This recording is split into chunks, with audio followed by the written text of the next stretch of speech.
In the late 1960s, a New York banker named James O'Donnell wanted to bring back a car brand that had vanished long ago: Stutz. It had once been a luxury name in America, but had faded out of the spotlight.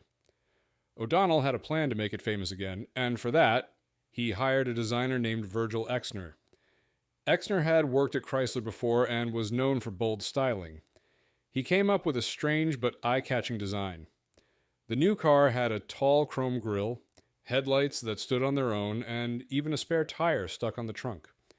It looked different from anything else on the road. The first prototype was built by the Italian coach builder Ghia, and it cost more than 300,000 United States dollars to make.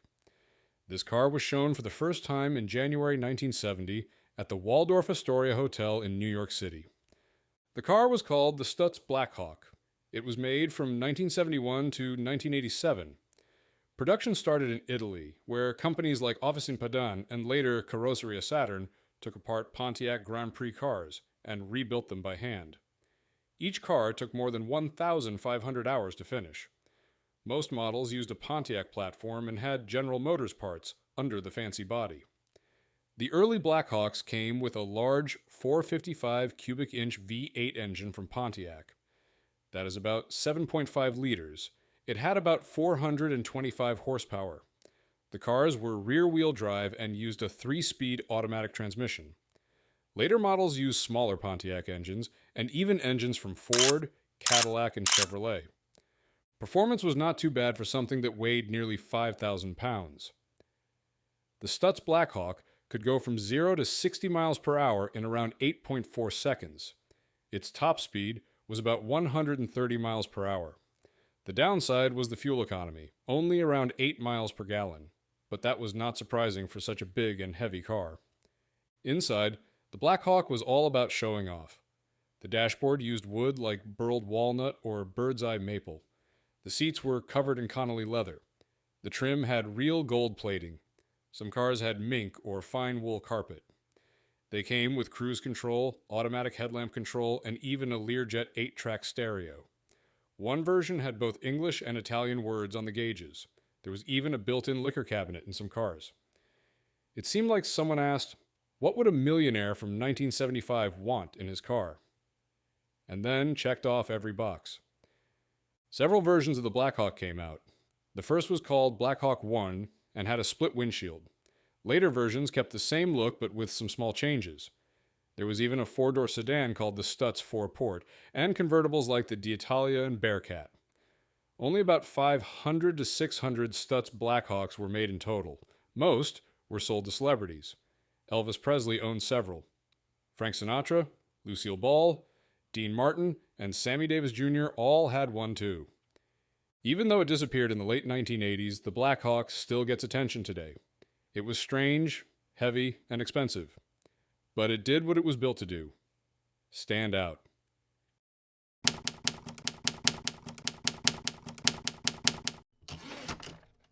In the early 1970s, Italy was not short on flashy sports cars or big engine luxury machines, but there was one car that mixed American muscle with Italian design in a way that confused many and excited a few.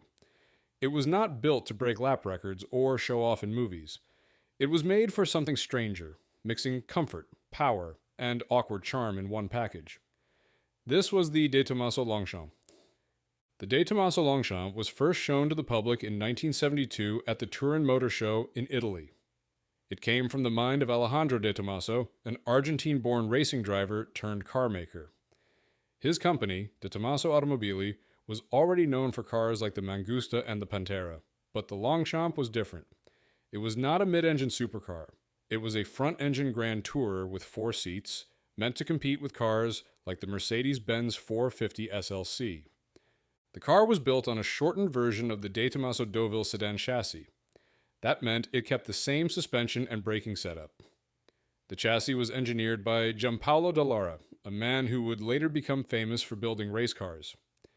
The body design was done by Tom Ciarda, an American working at Ghia in Italy.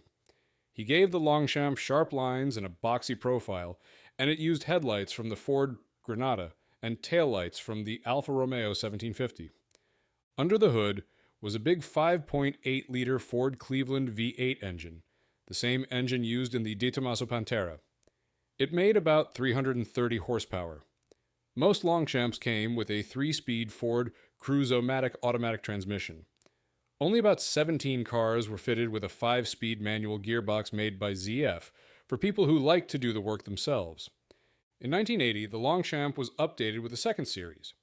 This included a new version called the GTS. It had flared wheel arches, wider Campagnolo wheels, and stiffer suspension. It also came with Pirelli P7 tires. A rare convertible version called the Spider was built by Carrozzeria Pavesi in Milan. Only 14 Spiders were made, making them hard to find today. Later versions, like the GTSE, added more updates, including twin round headlights and small spoilers. After the Cleveland engine was no longer made in the United States, Detomaso got the same engines from Ford Australia. These were tuned in Switzerland and came in power levels of 270, 300, or 330 metric horsepower. In total, Detomaso built only 409 Longchamps. That includes 395 coupes and just 14 Spiders. The car was never officially sold in the United States, though some did get there through private importers. The Longchamp's platform was also used in the Maserati Chialami and the Maserati Quattroporte 3, since Alejandro Detomaso owned Maserati during that time. The Detomaso Longchamp may not be well known, but it tells an odd and interesting story of what happens when you mix Italian taste, American muscle, and just a little bit of confusion.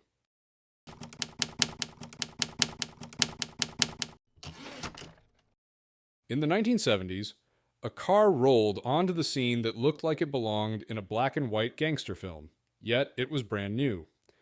Long, loud, and impossible to ignore, it had curves like the 1930s, but ran with the power of the modern era.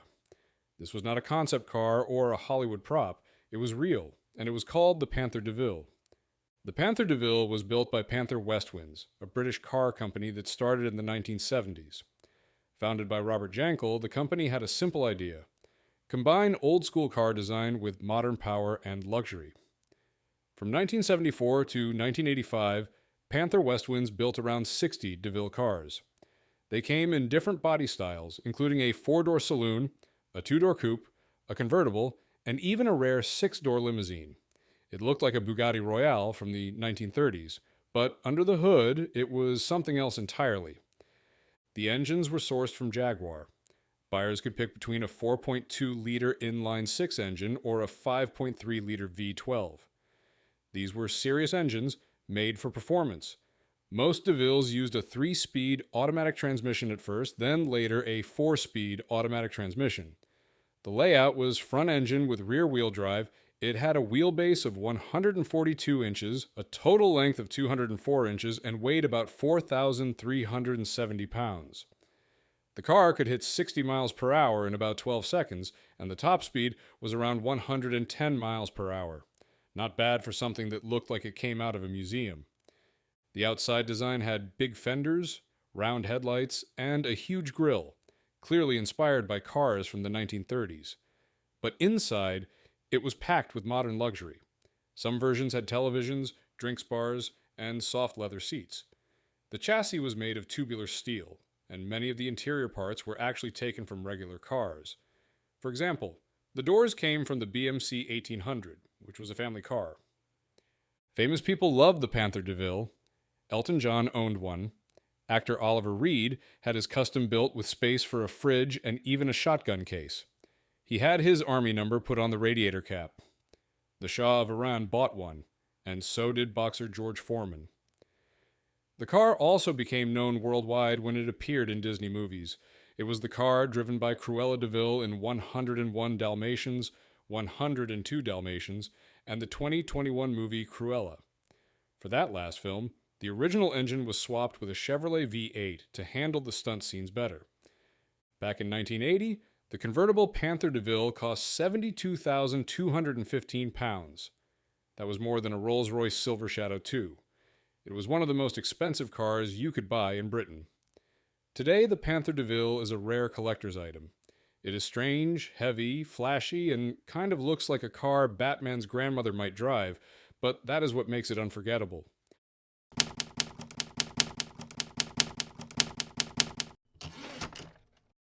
In the world of cars, some vehicles are just big metal boxes on wheels. Others come with a story.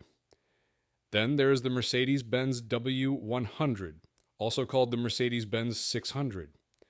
This was not just a car. It was more like a road-going tank in a tuxedo, made for kings, rock stars, and dictators who wanted to look calm while ruling the world or performing on stage. But behind that quiet look was a machine full of strange tricks and expensive secrets. The Mercedes-Benz W100 was first shown in 1963 at the Frankfurt International Motor Show in Germany. Daimler-Benz, the company behind Mercedes-Benz, wanted a car that would beat everything else in size, comfort, and engineering. This was the company's new flagship, designed to be bigger than the Cadillac Fleetwood and smarter than anything Rolls-Royce had at the time. The lead engineers were Rudolf Uhlenhaut and Fritz Nallinger. The car's design came from Paul Bracq and Bruno Sacco, two names well known in car design. It took over 7 years to develop. This car used a 6.3-liter M100 V8 engine that made 247 horsepower at 4,000 revolutions per minute and 369 pound-feet of torque at 2,800 revolutions per minute. Power went through a 4-speed automatic transmission to the rear wheels. It had air suspension that kept the car level no matter what, and power-assisted disc brakes. The car also came with a hydraulic system that powered almost everything, including the windows, seats, sunroof, trunk, and even the doors. The system ran at 2,175 pounds per square inch, which sounds more like something from a submarine. There were several versions. The short wheelbase sedan had a wheelbase of 126 inches and a length of 218 inches. Then there was the long wheelbase Pullman limousine, which stretched to 245 inches. The most unique version was the Pullman Landaulet, which had a soft top over the rear seats and was used for parades and ceremonies. Each car was made by hand, and customers could choose their own paint, interior, and trim, meaning no two cars were exactly the same. People who bought this car included Elvis Presley, John Lennon, and even Pope Paul VI. The car also showed up in James Bond movies like On Her Majesty's Secret Service and Diamonds Are Forever. But not all owners were rock stars. Some were world leaders, and not always the kind you want at your dinner table. Only 2,677 units were made between 1963 and 1981. It was never meant to be a high-volume car. It was heavy, too, with some models weighing over 6,000 pounds. The fuel economy was around 10 miles per gallon, but if you had enough money to buy a Mercedes-Benz 600, you probably did not care. The Mercedes-Benz W100 was not just a car. It was a quiet symbol of wealth, power, and complicated engineering. And for better or worse, it still turns heads and raises eyebrows today.